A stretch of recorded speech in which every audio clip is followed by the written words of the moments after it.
पुढील कार्यक्रम प्रसारित करणारे आहेत जॉयसमेर मिनिस्ट्रीचे मित्र आणि भागीदार.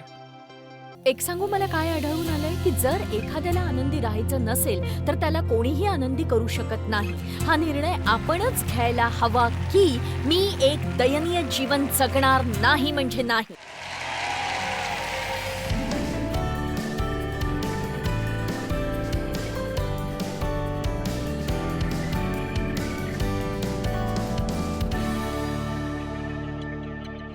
देवाचा एक महान संदेष्टा बायबलमधला एक अतिपराक्रमी पुरुष जो अडकला स्वकरुणेच्या गर्तेत. सांगायचा मुद्दा असा की अशी गत कुणाचीही होऊ शकते, पण देवच त्यातून आपल्याला बाहेर काढत असतो. बघा, एलिया हा देवाच्या महान संदेष्टांपैकी एक होता, सामर्थ्याने भरलेला होता. पहिले राजे अध्याय 19 मध्ये आपण पाहतो त्याने इजबेलीच्या 400 खोट्या संदेष्ट्यांचा वध केला आणि फार आश्चर्यकारक आणि विजयशाली असा दिवस होता तो. पहिले राजे अध्याय 19 वचन 1 मध्ये म्हटलं की एलियाने काय काय केले. त्याने सर्व संदेष्टे तलवारीने कसे वधले हे सगळे अहाबाने इजबेलीला कळवले. तेव्हा इजबेलीने जासूद पाठवून एलियाला बजावले की संदेष्ट्यांच्या जीवाच्या गतीसारखी तुझ्या जीवाची गती उद्या याच वेळी केली नाही तर देव माझे तसेच व त्याहूनही अधिक करो. खरं तर तिने धमकावलं होतं, तू काय केलंस ते कळलंय मला, मी तुला ठार मारीन, जसं तू केलंस तसंच मीही तुझं करीन. आणि वचन 3 म्हणतं आणि तो घाबरला.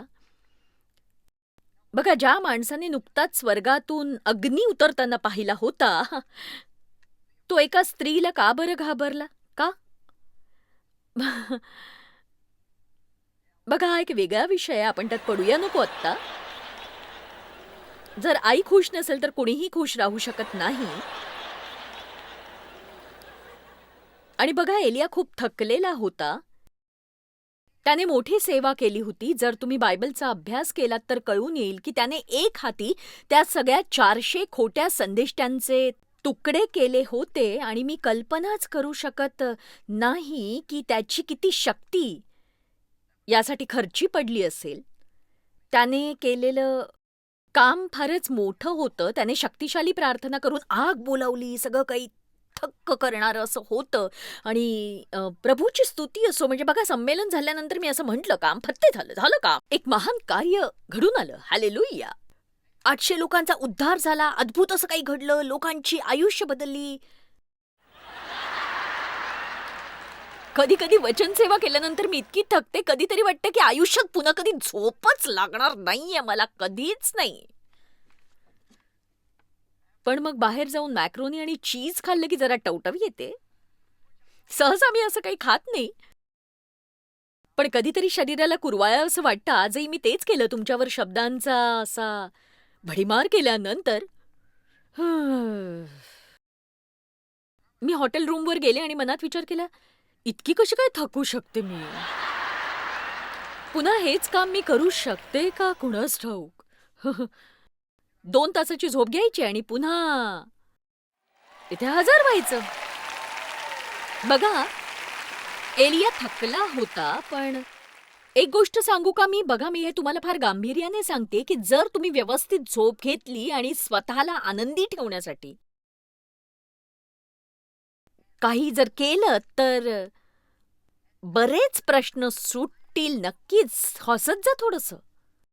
हा हा हा हा नक्कीच हसायला हवं. आमेन. गेल्या आठवड्यात काही लहान मुलांबरोबर आम्ही बाहेर गेलो होतो आणि दिवसभर आम्ही त्यांच्याबरोबर खूप हसलो आणि खूप खेळलो. पण सिस्टर, आमच्या जीवनात गमतीशीर काही घडतच नाही असं. मग जाऊन वेड्यासारख्या गमती करत सुटा.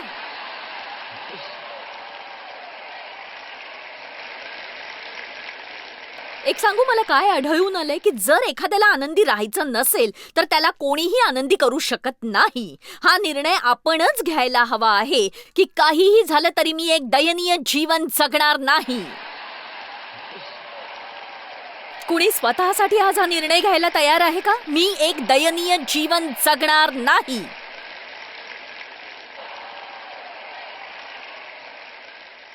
तर आता हा देवाचा महान संदेष्टा आदल्या दिवशी 450 खोट्या संदेष्टांची कत्तल केल्यावर एका स्त्रीमुळे पळत होता. वचन 3 मध्ये असं म्हटलंय, हे ऐकून एलिया जीव घेऊन पळाला आणि तो यहुदातील बैरशेबा इथे आला. मला वाटतं 40 मैलाची शर्यत पळून ही एवढी वाईट स्थिती झाली नसती त्याची. आणि आता तो इजबेलीच्या पकडीतून सुटला. मला हे आवडलं. त्याने आपल्या चाकराला ठेवले. तुम्हाला स्वकरुणेची पार्टी आयोजित करायची असेल तर तुमच्यासोबत कुणीच नको. या पार्टीसाठी तुम्ही कुणालाही आमंत्रण देत नाही. ही पार्टी कशी आखायची ते मी तुम्हाला शिकवीन.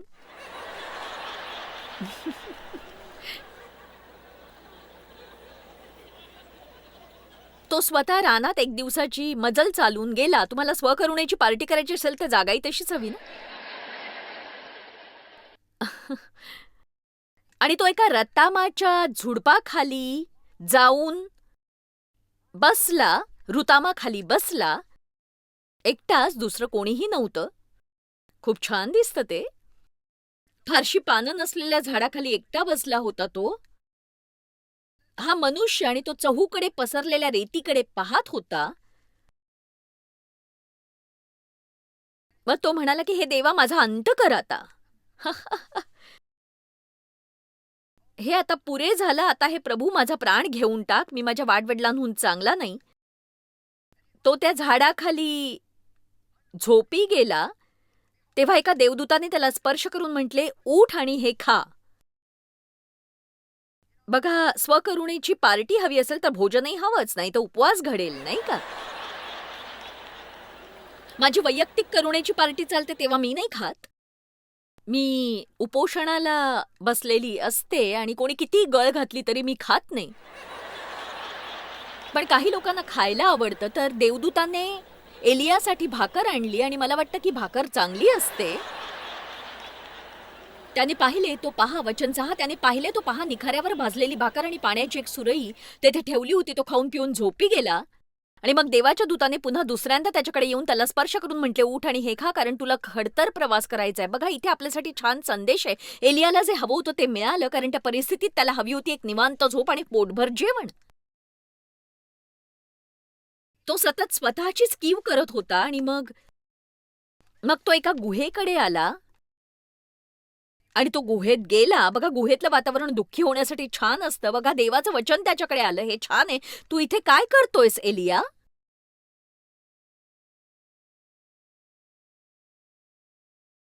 तो म्हणाला, मी तुझ्यासाठी फार ईर्ष्यायुक्त झालो देवा, कारण इस्रायल लोकांनी तुझा करार पाळण्याचे सोडले, तुझ्या वेद्या मोडल्या, तुझे संदेष्टे तलवारीने वधले. आता हे ऐका, मीच काय तो एकटा उरलो आहे. मी एकटा उरलोय देवा, जो तुझ्यावर प्रेम करतो. हे तर असं वाटतं की जसं माझ्या कुटुंबात मीच काय ती ख्रिस्ती आहे देवा, आणि हे माझ्यासाठी कठीण आहे. माझ्या ऑफिसमध्ये मी एकटीच ख्रिस्ती आहे. प्रभू, मला या भयंकर जागेतून बाहेर काढ. ओ, तुम्हीच म्हटलं होतं ना की तुम्हाला प्रभूसाठी उपयोगी पडायचंय. नाही, ते दुसरं कुणीतरी असेल कदाचित.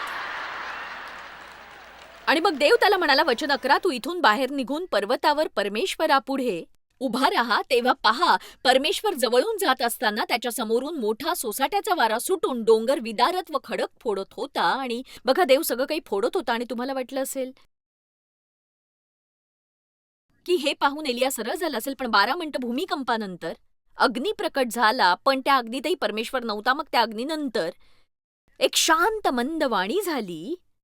एलियाने ती वाणी ऐकताच आपल्या झग्याने आपले तोंड झाकून घेतले आणि तो बाहेर जाऊन त्या गुहेच्या तोंडाशी उभा राहिला. मग त्याला दुसऱ्यांदा अशी वाणी ऐकू आली, तू इथे काय करतोयस? मला वाटतं की आज देव लोकांना काही म्हणू इच्छितोय. काही लोक इथे असतील, काही टीव्हीवरून पाहत असतील. तुम्ही तुमच्या जीवनाचं काय करताय? तुम्ही तुमचे दिवस तणावात किंवा स्वतःची कीव करण्यात किंवा अशा कुणाचा तरी तिरस्कार करण्यात का वाया घालवताय, ज्यांना तुमच्या तिरस्काराची जाणीवही नाहीये अजिबात? तुम्ही तुमचं आयुष्य अशा गोष्टींसाठी रडण्यात का व्यर्थ घालवताय, ज्या तुमच्या जीवनात पुन्हा कधीही येणार नाहीयेत? त्यांना जाऊ द्या आणि आहेत त्या गोष्टींना धरून राहा. तू इथे काय करत आहेस? छान, आपल्याकडे पहिल्या रांगेत 4 लोक आहेत जे अशाच प्रकारचे आहेत. गंमत करतीये मी.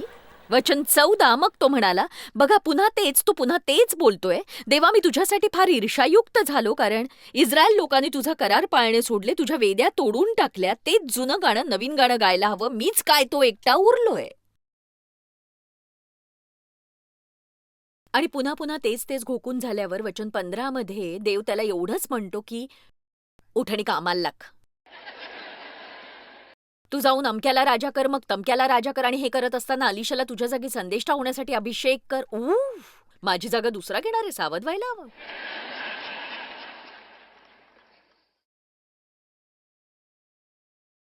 जेव्हा जेव्हा मला स्वकरुणेची लहर यायची, तेव्हा तेव्हा मी पार्टी करायचे, आणि माझी पार्टी नेहमीच काही कारणास्तव न्हाणीघरात संपायची. मला त्याचं कारण कळलेलं नाही, पण मी लादी पुसायचे, त्यासोबत स्वतःची कीव करायचे, कारण देव फुटबॉल बघत असायचा. आमची मुलं बाहेर खेळत असायची आणि मी सोडून प्रत्येक जण आनंदात असायचा.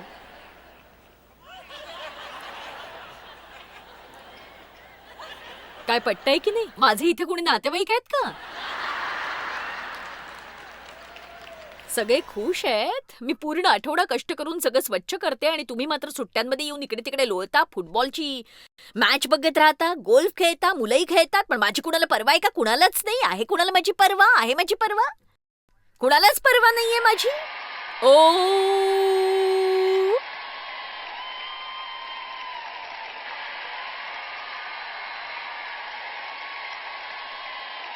मी कसोशीने प्रयत्न करत होते हे वाक्य टाळण्याचा. आहे कुणाला माझी पर्वा? नंतर बघूया, शेवटी बघूया, उद्या बघूया, मला नाही माहित. पण असं नेहमी व्हायचं. जेव्हा जेव्हा मला स्वतःची कीव यायची तेव्हा मी खूपच बडबड करायचं.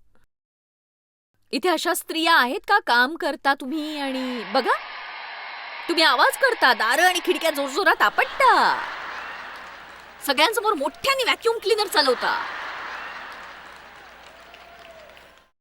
आणि मग जेव्हा मला माझे अश्रू आवरणं कठीण व्हायचं तेव्हा मी आमच्या घराच्या मागे असलेल्या न्हाणीघरात जाऊन रडत बसायचे. जमिनीवर पडून खूप रडायचे.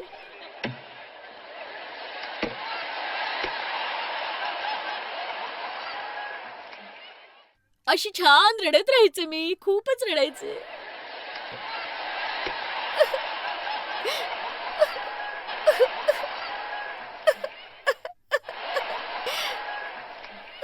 आणि हो, तेव्हा सुद्धा मी वचन शिकवायचे बरं का.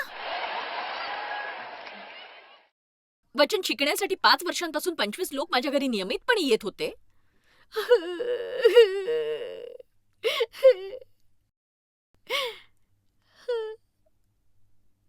एकदा मी देवाचा आवाज ऐकला, काय करतेयस? काय करतेयस? कोणालाही काळजी नाहीये. एकदा माझ्या जीवनात असं घडलं की माझ्या शेवटच्या मुलाच्या वेळी मी 7 महिन्याची गरोदर होते आणि जमिनीवर डोकं टेकून रडत होते. तू काय करतेस हे तुला कळतंय? किती विचित्र दिसतेस माहितीये तू? स्त्रिया बाथरूममध्ये का रडतात? कारण रडून झाल्यानंतर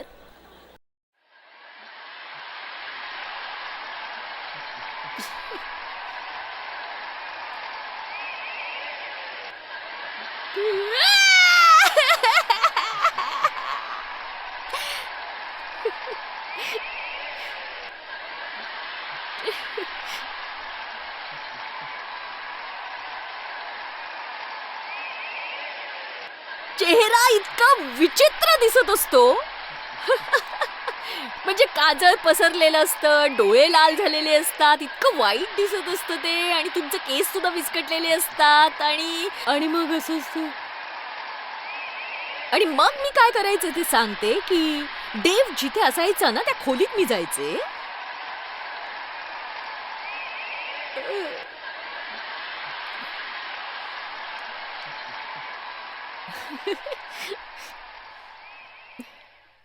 आणि मी लोकांना शिकवायचे की स्त्रीने कसं सामर्थ्यशाली बनावं.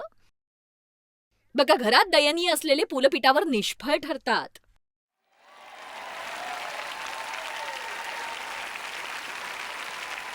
आणि माझ्या बाबतीत हे अक्षरशः घडत होतं. आणि प्रिये, तू किचनमध्ये चालली असतं माझ्यासाठी चहा आणशील?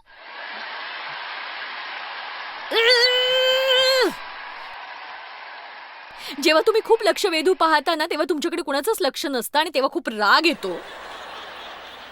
आणि एक सांगू, मला काय हवं होतं? मला फक्त एवढंच ऐकायचं होतं की काय गो, काय झालं? तुझं काही बिनसलंय? आणि जर त्याने तसं विचारलं तर मी म्हणायचं, नाही, तुम्हाला का वाटतं माझं काही बिनसलंय? बघा, आपल्या सगळ्यांनाच मानसोपचार तज्ञाची गरज आहे आणि आज मी मानसोपचार तज्ञच आहे.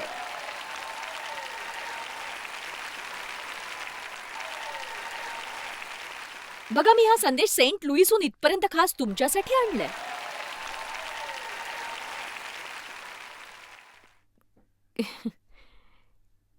कीव नेहमीच नकारात्मक विचार सोबत घेऊन येते. नेहमीच.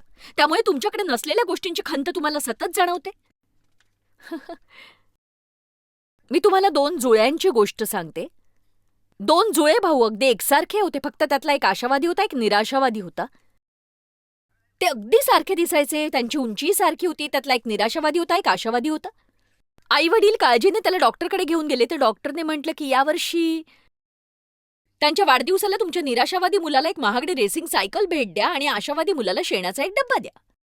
आशावादी मुलाला शेणाचा एक डब्बा द्या. मग त्यांच्या वाढदिवशी निराशावादी मुलाला महागडी सायकल दिली गेली आणि त्याने त्याने ती पाहून म्हटले की ओ, यामुळे कदाचित माझं तंगडं मोडेल.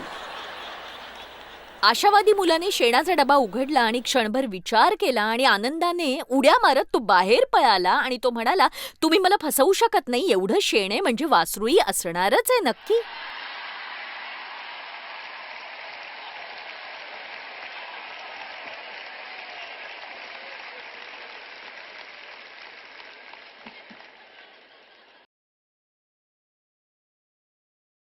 मी इथे काय लिहून ठेवलं माहितीये?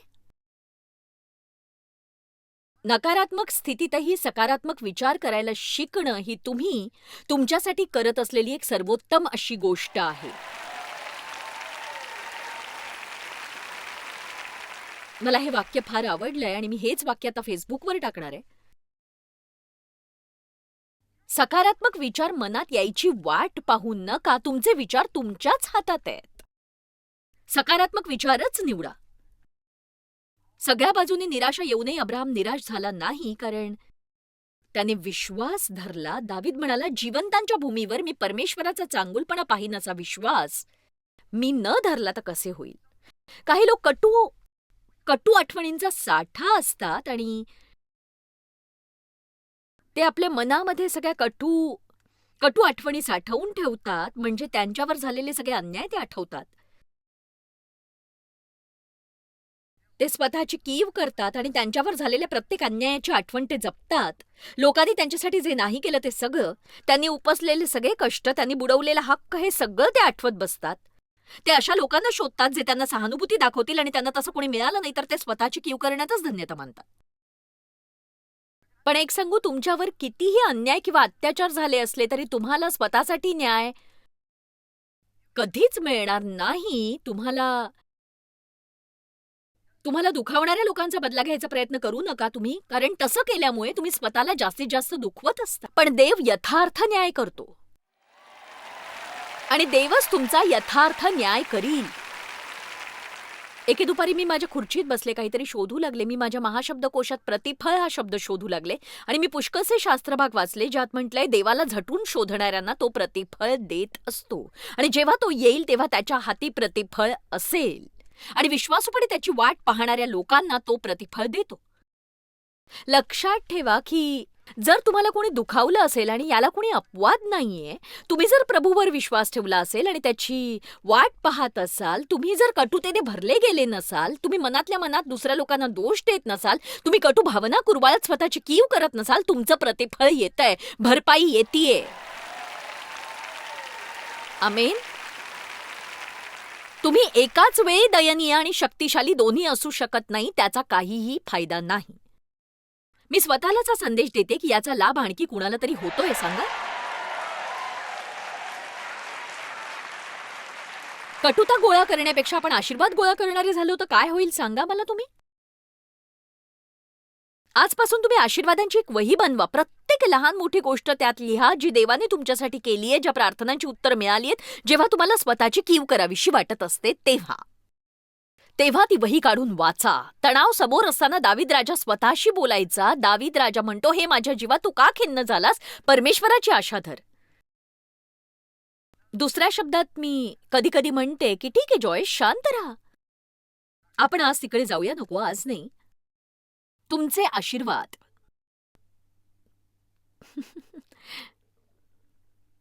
तुमचे आशीर्वाद मोजा. तुमचा श्वास चालू आहे ना? तुम्ही कारने इथे आला असाल, कारमध्ये बसून आलात. तुम्ही कुणाला तरी सोबत आणलंय म्हणजे एका व्यक्तीला तरी तुमची काळजी आहे ना? नक्की आहे.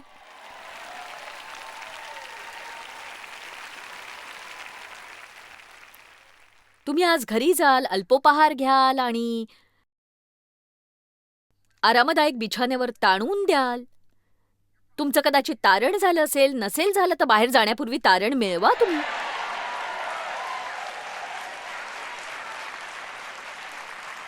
म्हणजेच तुम्ही स्वर्गाच्या वाटेवर आहात. शुभ वार्ता, तुम्ही नरकात जाणार नाही आहात. हालेलुया! येशू लवकरच येतोय.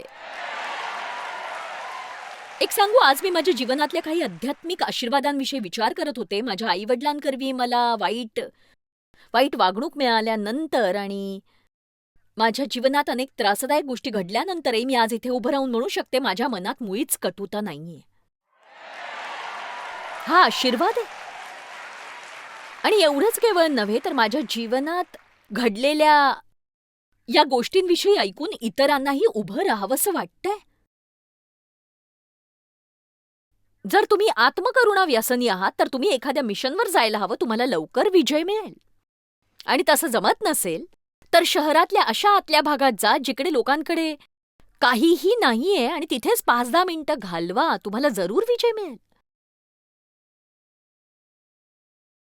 स्वतःचं दुःख विसरण्यावरचा उपचार म्हणजे इतरांना मदत करणं. खरं तर मी हे स्वतः लिहिलंय की जेव्हा आपल्यातली देवाची प्रीती आपल्यामधून वाहायला लागते तेव्हा ती पूर्णपणे आरोग्य देते.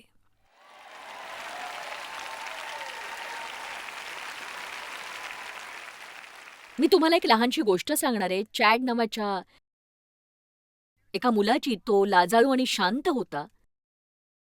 तो अशा मुलांपैकी होता ज्याच्याकडे दुर्लक्ष केलं जातं आणि ज्या मुलांना जमेस धरलं जात नाही आणि म्हणून तो नेहमी एकटाच असायचा. त्याच्यासोबत खेळायला कोणी तयार नसायचं. शाळेतली मुलंही त्याच्याकडे पाठ फिरवायची. एके दिवशी तो शाळेतून घरी आला आणि व्हॅलेंटाईन डे जवळ येत होता आणि तो म्हणाला की आई, मला माझ्या वर्गातल्या प्रत्येकाला व्हॅलेंटाईन बनवायचंय. आणि ती निराश झाली. तिने विचार केला त्याने असं काही न केलेलंच बरं. कारण शाळेतून घरी येताना ती इतर मुलांना बघायची. तो नेहमी सगळ्यांच्या मागे चालायचा आणि ते हसायचे, खेळायचे, एकमेकांना लटकायचे, पण हा मात्र एकटाच असायचा. चॅड कोणत्याही गोष्टीत सहभागी होत नव्हता. तरीसुद्धा तिने ठरवलं की आपल्या मुलाची विनंती मान्य करायची आणि म्हणून तिने जाऊन रंगीत खडू आणले आणि संपूर्ण 3 आठवडे रात्रभर जागून चॅडने स्वकष्टाने 35 व्हॅलेंटाईन कार्ड्स बनवली. आणि मग व्हॅलेंटाईन्स डे उजाडला आणि चॅडचा उत्साह ओसंडून वाहू लागला. त्याने काळजीपूर्वक ती सगळी भेटकार्ड आपल्या बॅगेत ठेवली आणि तो शाळेत गेला. तिने ठरवलं की ती त्याच्या आवडीची बिस्किट्स बनवेल म्हणजे शाळेतून आल्यावर त्याला ती दुधासोबत खाता येतील. कारण तिला खात्री होती तो निराश होऊन परतेल. तिला खात्री होती की त्याला एक देखील व्हॅलेंटाईन कार्ड मिळणार नाही. आणि हाच विचार करून तिचा जीव आतल्या आत तुटत होता. आणि त्या दिवशी दुपारी तिने टेबलवर दूध आणि बिस्किटं ठेवली. जेव्हा तिने बाहेर मुलांचा गोंगाट ऐकला तिने खिडकीबाहेर पाहिलं आणि सगळी मुलं हसत होती. पण चॅड मात्र शांत होता. कुणीही त्याच्याशी बोलत नव्हतं. तो भरभर चालत पुढे आला तेव्हा तिला वाटलं तो दुखावल्यामुळे घाईघाईत घरी येतोय आणि तिला वाटलं की तो येता येता ढसाढसा रडायला लागेल. पण तो आत गेला. त्याचे हात रिकामे होते. जेव्हा तिच्या मुलाने दार उघडलं तिने आवंढा गिळला आणि ती म्हणाली, बाया मी तुझ्यासाठी गरम दूध आणि बिस्किटं ठेवली आहेत. पण ते शब्द त्याच्या कानी पडलेच नाहीत. तो लगबगीने पुढे गेला. त्याचा चेहरा चमकत होता. तो हेच म्हणत होता, एकही नाही, एकही नाही. ती म्हणाली, मला ठाऊक होतं त्याला एकही मिळालं नाही.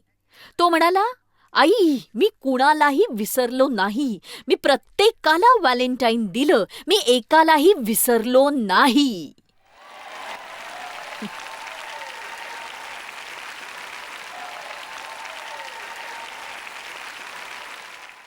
काही मिळालं नाही म्हणून चॅड अस्वस्थ नव्हता. उलट त्याला अभिमान वाटत होता की तो कुणालाही भेटकार्ड द्यायला विसरला नाही. करुणा पार्टी नाही.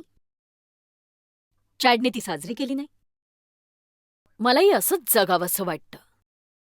हे अद्भुत नाहीये का? आपण सतत स्वतःची कीव करू शकतो, पण त्याची गरज नसते.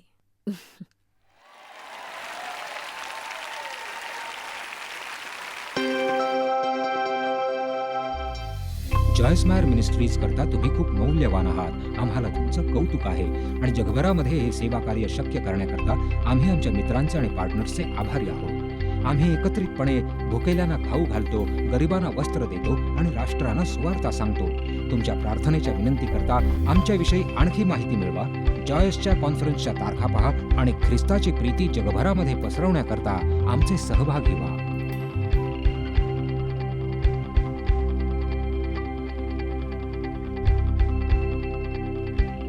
याचा सर्व खर्च जॉयस मायर मिनिस्ट्रीचे मित्र आणि भागीदार करत आहेत.